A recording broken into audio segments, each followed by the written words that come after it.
In this episode, I continue the discussion with part 2 of the 6 financial principles that serve as the bedrock of the infinite banking concept. This is dollars and nonsense. If you follow the herd, you will be slaughtered. All right, everyone, welcome back to the show. We're going to pick up really right where we left off in the last episode, where I described the first 3 core principles that the entire infinite banking concept is based on, and I'm going to finish up today with the last 3. But to frame the discussion once again, just very, very quickly, I believe that the infinite banking concept is based on a set of principles or ideas, and that those core principles point you in the direction of using dividend-paying whole life insurance as a banking solution. I think this is fundamental to understanding it. And that once you understand those principles that exist, or these realities in the financial world, and you're wanting to try to find a solution based on those, you will, just like Nelson Nash did in the 1980s, you will settle on, dividend-paying whole life insurance policies offer the best solution to become your own banker. Notice what I didn't say, though. What I didn't say was that the numbers on a life insurance policy illustration point you in the direction of using that policy as a banking solution. I'm serious about this, that I think oftentimes people get involved in this system and they will either choose to do it or not to do it based on the numbers on a life insurance policy illustration. And that is the driving force. I believe it's extremely important. I really do. I'm just merely saying that infinite banking can't be proven by that. The policy is simply the solution that the principles that Nelson Nash teaches point you to. And I love that about it. I love the numbers. I really do. But what I'm saying is I think that's a bit of a mistake when trying to determine whether IBC as a strategy is something you want to implement. So think about it. I'm going to go do a quick review of last week. So the idea is this. There is a truth. Number 1, the first principle was that you finance everything that you buy. So because it is true that you finance everything that you buy, you either pay interest to a bank to use their money, or you use your own cash to purchase something, in which case you lose any interest that money could have earned. Maybe you should orient your financial life with that being at the forefront. That will filter into decisions that you make. Number 2, the idea that banking is inescapable. That's the second core principle, that banking is, you are required to be in banking until the day that you die. We likened this last week to the fact that you are not required to be in the stock market until the day you die. You can choose to be in, you can choose to sell out, you can choose to do whatever you want, anytime you want. But you have to be in banking until the day that you die. You can't escape it. Number 3, that people succeed when they implement a process or a strategy. That in every area of life, when people are given a framework to work from, they often are more successful than when they have zero process, zero strategy, no framework, and they're just kind of hoping that whatever they're doing is going to work out in the end. Let's keep going. Let's pick up with new content today. We're going to dive into the 4th core principle of IBC that I believe should be understood before you even dive into the numbers, before you even ask to see a policy illustration. These should be understood. So number 4, the idea or the concept, the principle that capital attracts opportunities, or that capital allows you to take advantage of opportunities. And this stands in contrast somewhat to the conventional retirement planning structure that exists, which is essentially Wall Street, governments, and so forth, creating solutions for you to store capital up that you have essentially no control over the success or failure of those pools of capital. We're all really taught to separate ourselves from money, to invest it in these places, especially like retirement programs that are really designed to hold money for a long period of time and to penalize you for tapping into. So the idea is that you are separating your capital and you're placing it in a place that's kind of capital prison of sorts. And when you operate out of this framework, there may be really great investment opportunities, business opportunities in life that you will never even consider, and you certainly won't be looking for because of where your capital is being built up. And so Nelson Nash describes this in his book too. We try to mention this as well many times, that some of the power of IBC can't fully be shown just on numbers on a page every time, because your life can look different when you are building up this a capital pool inside of a policy that's fully accessible at any time and constantly growing with no risk of loss. This puts you in a very powerful position to take advantage of other opportunities. Is the money in your bank account losing value instead of growing? Are inflation and taxes going to get better or worse? Conventional banking makes the bank rich using your money and pays you little to nothing in return. We believe in challenging the status quo. After all, most of those conventional tools only seem to make someone else rich. Let us show you how to beat the banks and inflation. Visit livingwealth.com/beatinflation. You'll receive instant access to what we call the beginner's course. This in-depth and easy-to-follow course teaches people how to create and profit from infinite banking. You can become debt-free, in control, and achieve financial security and significance. Stop letting the banks and Wall Street dictate your financial future. Go to livingwealth.com/beatinflation today to instantly receive free, no-obligation access to this priceless course on infinite banking. Again, that's livingwealth.com/beatinflation. Now back to Nate and Holly.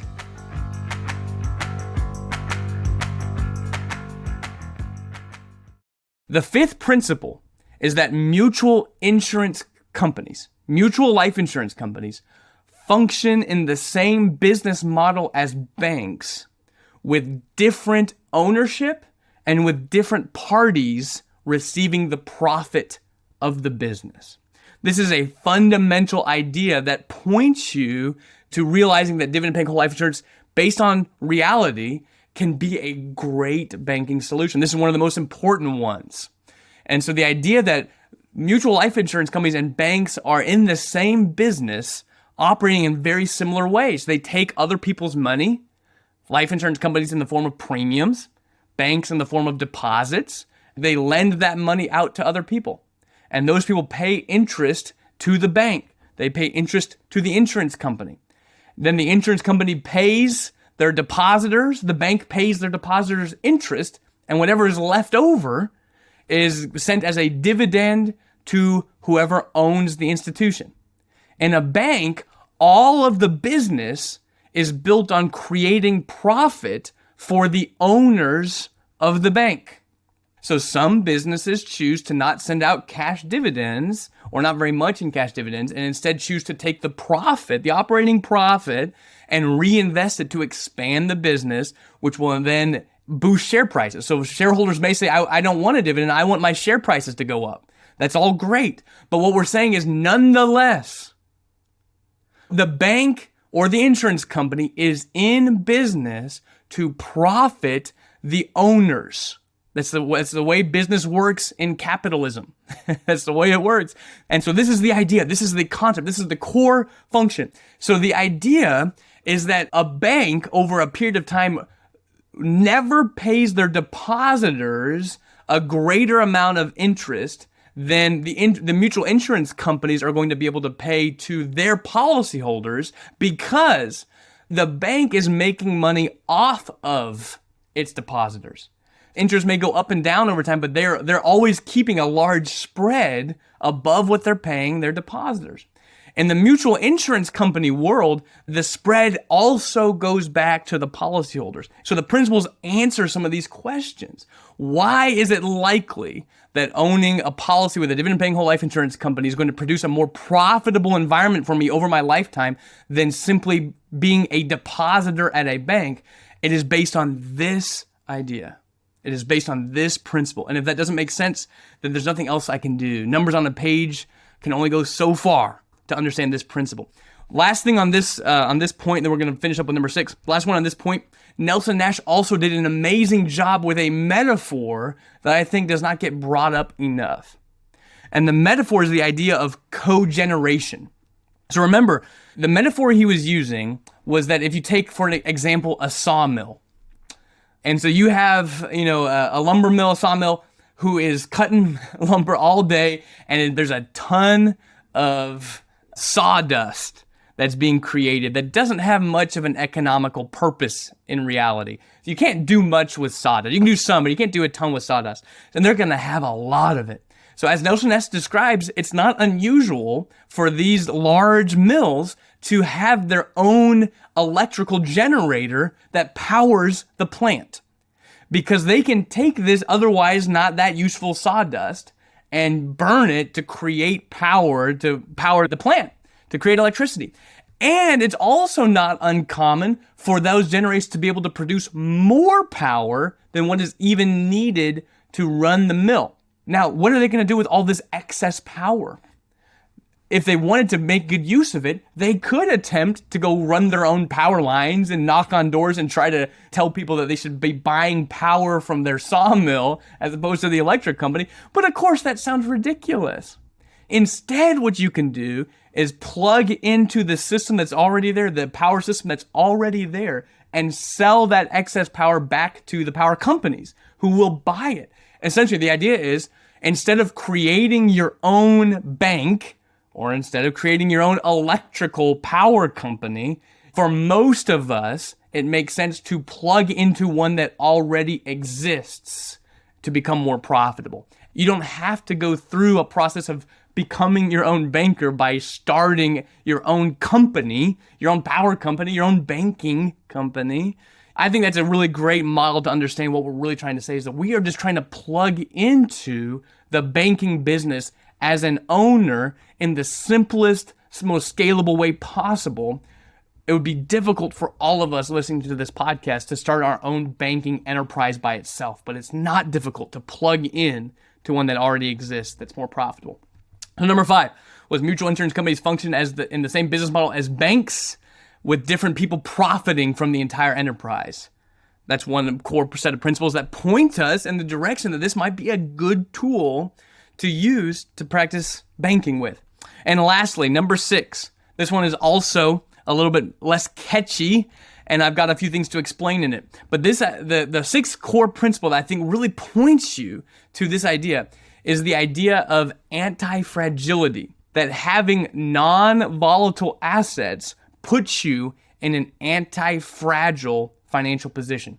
And the idea of being anti-fragile means that you can gain from chaos, things that gain when disorder strikes. So volatile things are things that are destroyed, like the stock market and different things, where they're fragile because they don't like chaos. They like consistency. But the world is filled, history is filled with unanticipated random events that cause disorder, which would then point us to look for a way that we can create what he would call some level of anti-fragility, where our entire world is not destroyed when random, chaotic, disorderly events strike.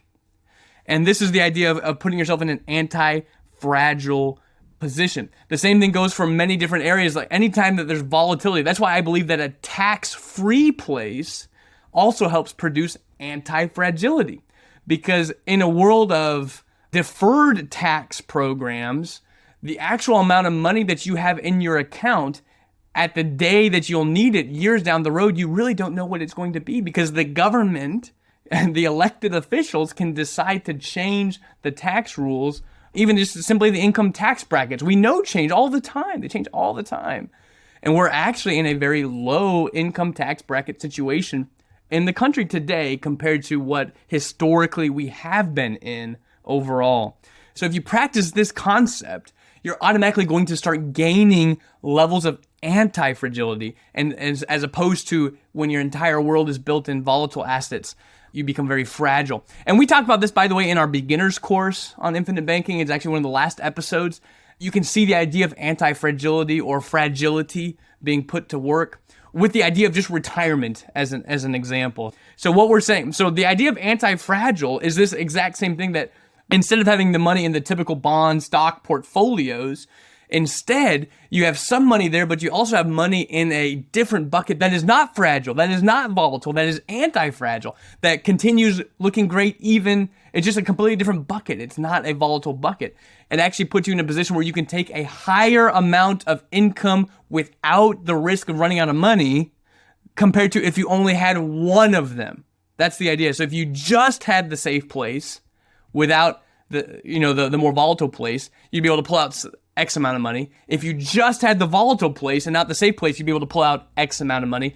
But if you had both of them, mixed together at the same time, it puts you in a position to be able to pull out more income. This is just one idea of anti-fragility, by the way, that's implemented with us. So I hope this has been a fun ride during these last 2 episodes. It's certainly a lot of information.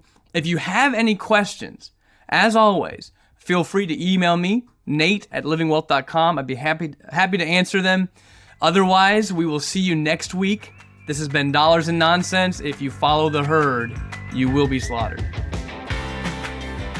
One last thing before you go. Start your journey towards financial security and wealth today. Visit livingwealth.com/beatinflation. You'll gain instant free access to the beginner's course Ray, Nate, and Holly made just for you. Again, that's livingwealth.com/beatinflation.